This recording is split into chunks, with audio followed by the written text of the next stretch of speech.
researchers identify major, I don't know whether they're going to call it a disease, but they're going to name it, where it's a condition of phone usage addiction. They haven't really called it a thing. I think in 2025, they're going to call it a thing where you're addicted to your phone, you're hooked up to too much social media. They're going to say because of the severe depression issues, the mental illness, the suicidal tendencies, those types of things. It's given a name, and it starts to work a minor movement. It won't go anywhere. Interesting. It won't go anywhere ultimately because I think there's too much money and influence on the other side of that.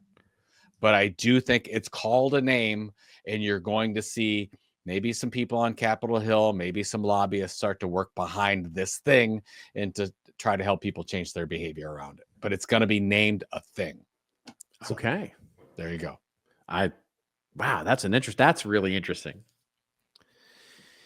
That's so really you got the thing, like you, whatever. No, I'm not saying you have it. Yeah, it's basically going to be identified. Oh my God, you're on your phone for more than 6 hours a day. You're doing this, and this, and you're feeling this way. You have X. But do you think that becomes a nationally sort of FDA recognized thing, or does that just become something that becomes part of the culture? In other words, with the Trump administration, I can't see that becoming. No, I don't believe I don't believe it starts with the government. I think there is some major research or some paper that's linked to a lot of really amazing social media that goes out saying that they got the thing, because there's nothing this government's going to do in the next 4 years. They're not going to try to regulate anything.